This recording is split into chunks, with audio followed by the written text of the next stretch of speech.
Friends, कैसे हैं आप सभी लोग। आई होप आप सभी लोग बहुत बढ़िया होंगे। मैं station master KR Saini KR education पर आप सभी का स्वागत करता हूं। दोस्तों, आज वीडियो में बहुत इंपॉर्टेंट टॉपिक पे बात करने वाले हैं, रेलवे ट्रांसफर पॉलिसी 2025। यहाँ दोस्तों किस किस टाइप के जो यहाँ पे रेलवे के अंदर ट्रांसफर होते हैं, कौन सा ट्रांसफर सबसे फास्ट यहाँ पे होता है, और ट्रांसफर लेने से बहुत सारे नुकसान आपको यहाँ पे उठाने पड़ सकते हैं, और मैंने खुद ने जो है नुकसान उठाए हैं। तो सीनियरिटी से रिलेटेड बात करेंगे, प्रमोशन में क्या इफेक्ट पड़ता है ट्रांसफर लेने से, सैलरी में किस प्रकार से इफेक्ट पड़ता है, पोस्टिंग है, इन सबके रिगार्डिंग वीडियो में बात करने वाले हैं। और देखिए, जब हम बेरोजगार होते हैं, हम तैयारी कर रहे होते हैं, तो हमें कोई किसी भी टाइप से जॉब चाहिए होती है, और जब जॉब मिल जाती है अपने होम जोन में ना मिलती है, तो हम ट्रांसफर को लेकर यहाँ पे काफी सारा परेशान होते रहते हैं। और जब ट्रांसफर हो जाता है तो ट्रांसफर के जो नुकसान होते हैं वो भी आप लोगों को झेलने पड़ते हैं। तो इन सबके बारे में आपको अभी से जान लेना चाहिए।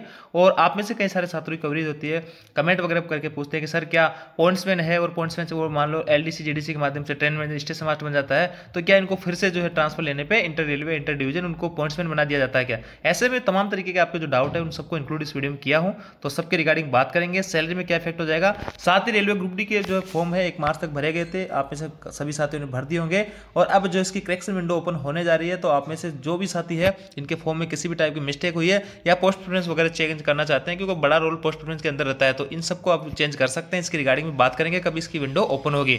तो इन टॉपिक्स पे अपन वन बाय वन करके बात करेंगे। आगे बढ़ने से पहले दोस्तों बताना चाहूंगा, जो भाई रेलवे ग्रुप डी की तैयारी कर रहे हैं बेसिकली, तो यहाँ पे देखिए मैथमेटिक्स की जो है प्रीवियस ईयर के क्वेश्चन पेपर आपको यहाँ पे मिलने वाले हैं। पूरे के पूरे 99 सेट 2022 के 99 सेट जो लगे थे, वो सारे के सारे क्वेश्चन यहाँ पे मिलने वाले हैं।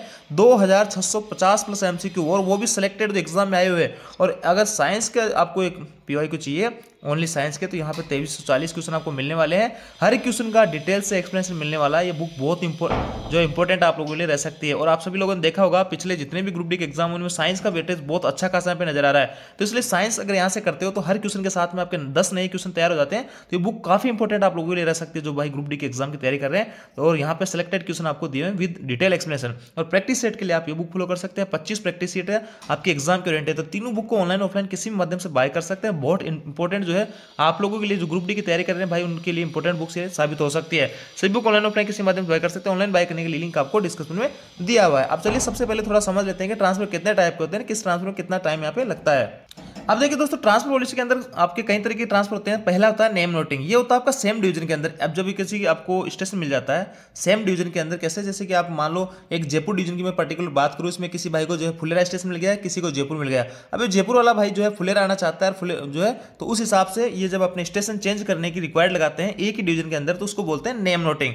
और ये जो है आप जो है इतने में कोई टाइम बाउंडेशन नहीं है। जिस स्टेशन की आपने नेम नोटिंग डाली है, जिस स्टेशन में आप जाना चाहते हो, वहां जैसे ही पोस्ट वैकेंट होगी तो आपको वहां पे ट्रांसफर कर दिया जाएगा। तो एक स्टेशन से दूसरे स्टेशन में जाने के लिए एक ही सेम डिवीजन के अंदर ये नेम नोटिंग लगती है। एडमिनिस्ट्रेटिव बेस पे भी आपको जो है सेम डिवीजन के अंदर आपको प्रमोशन ट्रांसफर दे सकते हैं। और किस किस काम में पनिशमेंट बेस पे दे सकते हैं। जॉब पे जो किसी भाई को जैसे बड़ा जंक्शन स्टेशन मिल जाता है, उसको काम वगैरह समझ नहीं आता, तो वो ऐसी चीज़ की अपील कर सकता है कि मेरे को भी छोटा स्टेशन दिया जाए। तो उसकी माने ना माने वो एक डिवीजन के ऊपर डिपेंड करता है, लेकिन उस बेस पे ट्रांसफर हो सकता है।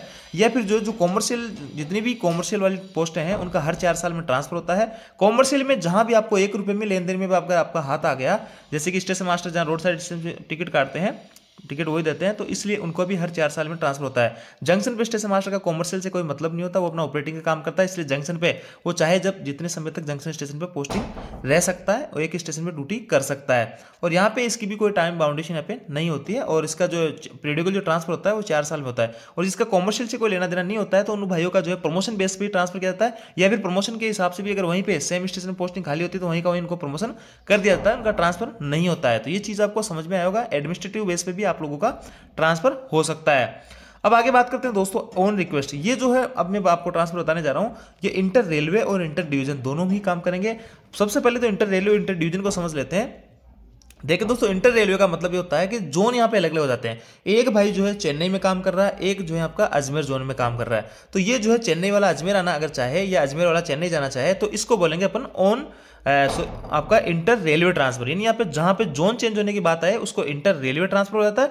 और इसके लिए अगर आप ऑन रिक्वेस्ट ट्रांसफर लगाते हो तो आपको 5 साल कम से कम जिस जोन में आपकी पोस्टिंग होती है वहाँ पे 5 साल की नौकरी आपको करनी होती है ऑन रिक्वेस्ट ट्रांसफर के लिए। और दूसरा होता है inter division transfer. Inter division transfer में क्या होता है, एक ही जोन के दो डिवीजन, जैसे कि मैं बात करूँ अजमेर जोन के 4 डिवीजन है, जयपुर, अजमेर, बीकानेर, जोधपुर। इनमें से इन 4 डिवीजन में से आप जैसे कि अजमेर वाला भाई जयपुर आना चाह रहा है या जयपुर वाला जोधपुर जाना चाह रहा है, बीकानेर जाना चाह रहा है, तो इसमें इसको बोलते हैं अपन इंटर डिवीजन ट्रांसफर। यानी 2 डिवीजनों के बीच में ट्रांसफर हो रहा है एक ही जोन के अंदर, उसको इंटर डिवीजन, और 2 जोन के अंदर आप आना जा रहे हो एक दूसरे की जगह, तो उसको बोलेंगे इंटर रेलवे ट्रांसफर। अब देखिए on request transfer, on request transfer दोनों ही कंडीशन में लगता है, सेम डिवीजन में लगेगा और अदर डिवीजन में, यानी आपका इंटर रेलवे में काम आता है और इंटर डिवीजन में भी आपका ये काम करेगा। इसके लिए टाइम बाउंडेशन ऐसा कुछ नहीं है दोस्तों, बस इंटर रेलवे के लिए जो है आपकी 5 साल की सर्विस यहाँ पे कंप्लीट होनी चाहिए जिस रेलवे में आपकी नौकरी लगती है। तो और इंटर डिवीजन के लिए टाइम का कोई बाउंडेशन नहीं है। इंटर डिवीजन जैसे कि मैं बात करूं अजमेर जोन के अंदर आपको जोधपुर मिल जाता है और आप जयपुर आना चाहते हो तो आपकी जोधपुर में पोस्टिंग होती है, वेरी फर्स्ट डे आप जो है ऑन रिक्वेस्ट लगा सकते हो जयपुर की, इसके लिए कोई टाइम बाउंडेशन नहीं है। जबकि इंटर रेलवे के अंदर आपका 5 साल की सर्विस करनी होगी, उससे पहले आपकी ऑन रिक्वेस्ट नहीं लगा सकते हैं। इसके बाद दोस्तों बात करते हैं म्यूचुअल ट्रांसफर। म्यूचुअल ट्रांसफर जो होता है दोस्तों सेम या अदर जोन में कहीं भी हो सकता है, इंटर डिवीजन भी हो सकता है और इंटर रेलवे ट्रांसफर होता है। म्यूचुअल में क्या होता है, 2 लोग होते हैं, जैसे कि एक भाई चेन्नई में काम कर रहा होता है, एक अजमेर में काम कर रहा था। अब चेन्नई में जो काम कर रहा है वो अजमेर का है और अजमेर में जो काम कर रहा है वो चेन्नई का, तो ये आपस में एक दूसरे की जगह जाना चाहते हैं, इसको बोलते हैं म्यूचुअल ट्रांसफर। तो म्यूचुअल ट्रांसफर के अंदर सबसे जो इजी या सबसे फास्ट जो ट्रांसफर होता है वो होता है आपका म्यूचुअल ट्रांसफर ही।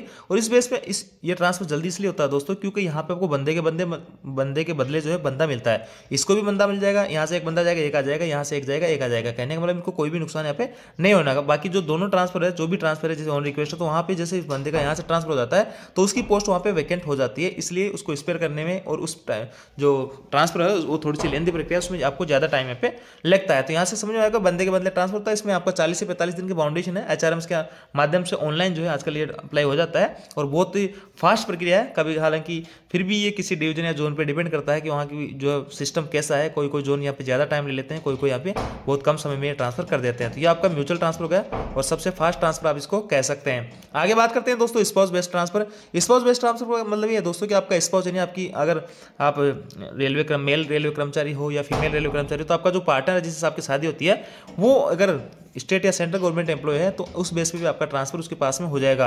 जैसे कि दोस्तों इसी बेस में मेरा खुद का ट्रांसफर हुआ था और वाइफ जो है टीचर थी, तो बीकानेर डिवीजन में पोस्टिंग थी, तो जयपुर डिवीजन में मेरा ये जो 4-5 महीने के अंदर जो ट्रांसफर हो गया था।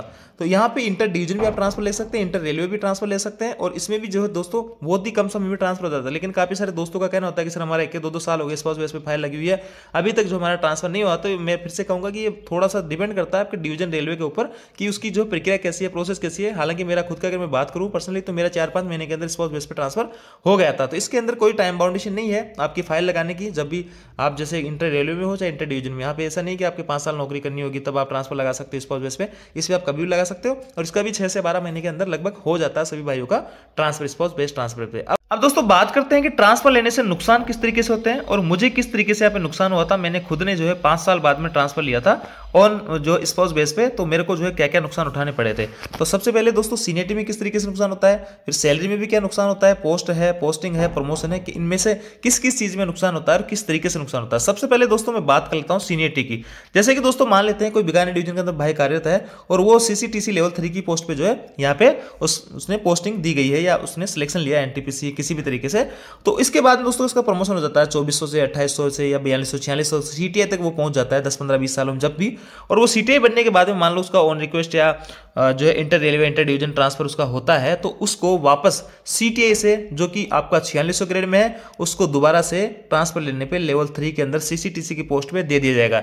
इसी तरीके से दोस्तों मान लो कोई LP है वो प्रमोशन लेके LPP बन जाता है, यानी आपका जो गुड्स का लोको पायलट बन जाता है, उसके बाद प्रमोशन के पैसेंजर का बन जाता है, मेल एक्सप्रेस बन जाता है। तो मान लो मेल एक्सप्रेस का कोई लोको पायलट है और वो यहाँ पे inter railway inter division transfer लेके जाता है तो उसको फिर से यहाँ पे LP बना दिया जाएगा। तो देखिए यहाँ पे कितना बड़ा जो है नुकसान हो रहा है सीनियरिटी के अंदर, और ये जो नुकसान है आपका स्पाउस बेस में भी उठाना पड़ेगा और आपको ये नुकसान जो है आपका ऑन रिक्वेस्ट ट्रांसफर में भी उठाना पड़ेगा। लेकिन एक जो है म्यूचुअल ट्रांसफर होता है उसमें 2 बंदे जैसे होते हैं आपस में म्यूचुअल करते हैं, तो एक जो आपका जूनियर होता है एक आपका सीनियर होता है। तो यहाँ पे जब आपस में म्यूचुअल करते हैं तो सीनियर वाले को जूनियर की सीनियरिटी मिल जाती है, लेकिन जूनियर को वापस सीनियर की जो है बॉटम सीनियरिटी में जाना पड़ता है, सीनियर की जो है सीनियरिटी इसको नहीं मिलती है। तो इसके अंदर थोड़ा सा यहाँ पे फायदा रहता है, जो सीनियर भाई होता है, सीनियर जो होता है दोनों में से, जूनियर सीनियर में से जो सीनियर रहेगा उसको थोड़ा सा फायदा ये रहेगा कि उसको जूनियर की सीनियरिटी यहाँ पे मिल जाएगी, नुकसान तो उसको भी होता है। तो इस तरीके से ओवरऑल अगर मैं बात करूँ तो सीनियरिटी में काफी बड़ा नुकसान यहाँ पे देखने को मिलता है। दोस्तों आप में से कई सारे साथी ऐसा भी जानना चाहते हैं कि सर जैसे कोई पॉइंट्समैन है, स्टेशन मास्टर बन जाता है या ट्रेन मैनेजर बन जाता है, तो क्या फिर से ट्रांसफर लेने पे उसको पॉइंट्समैन बना दिया जाएगा क्या? तो ऐसा नहीं है दोस्तों। आप कोई सा भी एलडीसी जीडीसी एग्जाम के माध्यम से अगर कोई पोस्ट प्राप्त करते हो तो आपके पास में वही पोस्ट रहेगी, आपका कहीं भी ट्रांसफर हो जाए।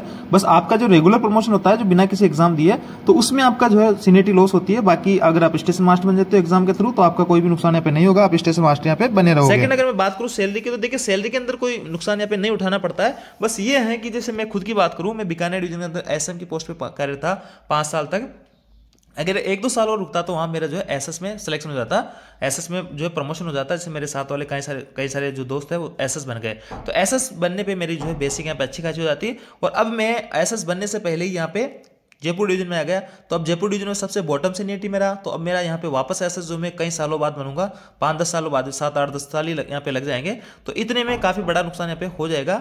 और यहाँ पे एसएम से एसएस जब बनता तो सैलरी में जो हाइक मिलता वो मेरे को यहाँ पे नहीं मिल पाएगा। जैसे कि मेरे साथ वालों की बेसिक अच्छी खासी है, उनसे जो एसएस बन गए, और मेरी जो बेसिक है उनसे थोड़ी सी डाउन है, क्योंकि मैं यहाँ पे ट्रांसफर लेके आ गया था और बॉटम सीनियरिटी पे आना पड़ा था। तो सैलरी में अभी इंस्टेंट आपको कोई नुकसान नहीं होगा, बस आप उस सेम डिवीजन में सेम जोन में अगर रुकते हैं तो वहाँ पे आपका प्रमोशन जल्दी हो जाता, उस हिसाब से आपको थोड़ा सा वहाँ पे फायदा हो जाता है। बाकी पे में किसी टाइप का वहाँ बीकानेर में जो मिल रही थी सैलरी वही मेरे को यहाँ पे मिल रही है, और जो हाइक वगैरह लगते हैं, डीए वगैरह के इंक्रीमेंट वगैरह वो प्रॉपर चलते रहते हैं। पोस्ट का यहाँ पे नुकसान हो जाता है किस तरीके से, जैसे कि प्रमोशन वहाँ पे जल्दी हो जाता, इधर आ गया आप ट्रांसफर लेके दूसरे जोन में या दूसरे डिवीजन में, तो वहाँ फिर से आपको इतना टाइम यहाँ पे लगने वाला है। पोस्टिंग में भी ये दोस्तों, जब आप ट्रांसफर लेके आते हो किसी भी इंटर रेलवे या इंटर डिवीजन, तो आपको फिर मनचाही मतलब रेलवे जहाँ चाहता है वहाँ आपका जो है पोस्टिंग कर देता है। इससे पहले से मैं बीकानेर में मेरे को कोई स्टेशन अलॉटमेंट हो जाता है मान लो, तो उसके बाद में मैं अपनी प्रायोरिटी लगा के किसी भी स्टेशन में जा सकता हूँ। लेकिन इनिशियली जो पोस्टिंग होती है तो वो प्रशासन के आधार पर होती है, प्रशासन कहीं भी पूरे डिवीजन में कहीं भी पोस्टिंग आपको दे सकता है, तो इस तरीके से भी आपको नुकसान थोड़ा सा उठाना पड़ सकता है। और प्रमोशन को लेकर मैंने आपको बता दिया किस तरीके से नुकसान होता है। अगर इधर आगे आप ट्रांसफर लेके ऑन रिक्वेस्ट या इंटर रेलवे इंटर डिवीजन किसी भी तरीके से ट्रांसफर ले लिया आपने, तो आपको प्रमोशन में नुकसान उठाना पड़ेगा, आप बॉटम सीनियरिटी में चले जाओगे, काफी लंबे समय बाद में आपका फिर से यहाँ पे प्रमोशन हो रहा है। तो इस तरीके से कई सारे नुकसान होते हैं, लेकिन फायदा यह दोस्तों कि आप अपने फैमिली के साथ में रह सकते हो, और सैलरी में कोई विशेष यहाँ पे नुकसान वाली बात नहीं होती है। और प्रमोशन जो है, प्रमोशन क्योंकि जॉब प्रोफाइल तो ही रहती है, आप एसएम हो या एसएस हो, उससे कोई ज़्यादा फर्क नहीं पड़ता है। बस आपकी जो है यहाँ पे आप अपने फैमिली के साथ में अपने घर के आसपास में नौकरी कर सकते हो, ये बड़ी बात है। लेकिन मैं आप सभी लोगों को फिर से कहूँगा कि दोस्तों आपको कोशिश करनी चाहिए कि आपका जो होम जोन है या होम डिवीजन है उसी से आपको होम जोन से फॉर्म लगाना चाहिए, या होम जोन के आसपास जो जोन पड़ रहे हैं उससे प्रमोशन जो है फॉर्म लगाना चाहिए। क्योंकि दूर जब आप फॉर्म लगाते हो और बाद में सिलेक्शन हो जाता है तो कई सारी प्रॉब्लम आपको सामने फेस करनी पड़ती है। तो इसलिए मैं आपको कहूँगा जो भाई लोग फॉर्म वगैरह भरे किसी भी रेलवे एग्जाम्स के, तो अपने नियर बाई जोन से या अपने होम जोन से ही फॉर्म लगाए। तो यहाँ पे अपने तमाम तरीके से बात की। अब दोस्तों बात करते हैं ग्रुप डी में जिन भाइयों ने फॉर्म भरने में किसी टाइप की कोई मिस्टेक कर दी है, तो देखिए यहाँ पे आपकी जो विंडो है 4 तारीख से आपकी ओपन हो गई है, और 4 से 13 तारीख तक ये आपकी ओपन रहने वाली है, यानी आज से ये ओपन हो गई है। तो आप सभी भाई लोग जो है किसी भी टाइप का करेक्शन है आप में, देखिए किन कौन चीज़ें आप इसमें करेक्शन नहीं कर सकते, तो आरआरबी आप नहीं चेंज कर सकते, और अपने मोबाइल नंबर ईमेल वगैरह वो आप इसमें चेंज नहीं कर सकते। बाकी छोटी मोटी स्पेलिंग मिस्टेक वगैरह किसी भी टाइप की कोई दिक्कत है, पोस्ट प्रेफरेंस वगैरह में किसी टाइप की दिक्कत है, आपने गलत भर दी, तो आप पता करके अच्छी पोस्ट प्रेफरेंस यहाँ पे डाल सकते हो। तो ये थी दोस्तों जानकारी आपको अच्छी लगी वीडियो को लाइक दोस्तों के साथ में शेयर जरूर करें। Thank you.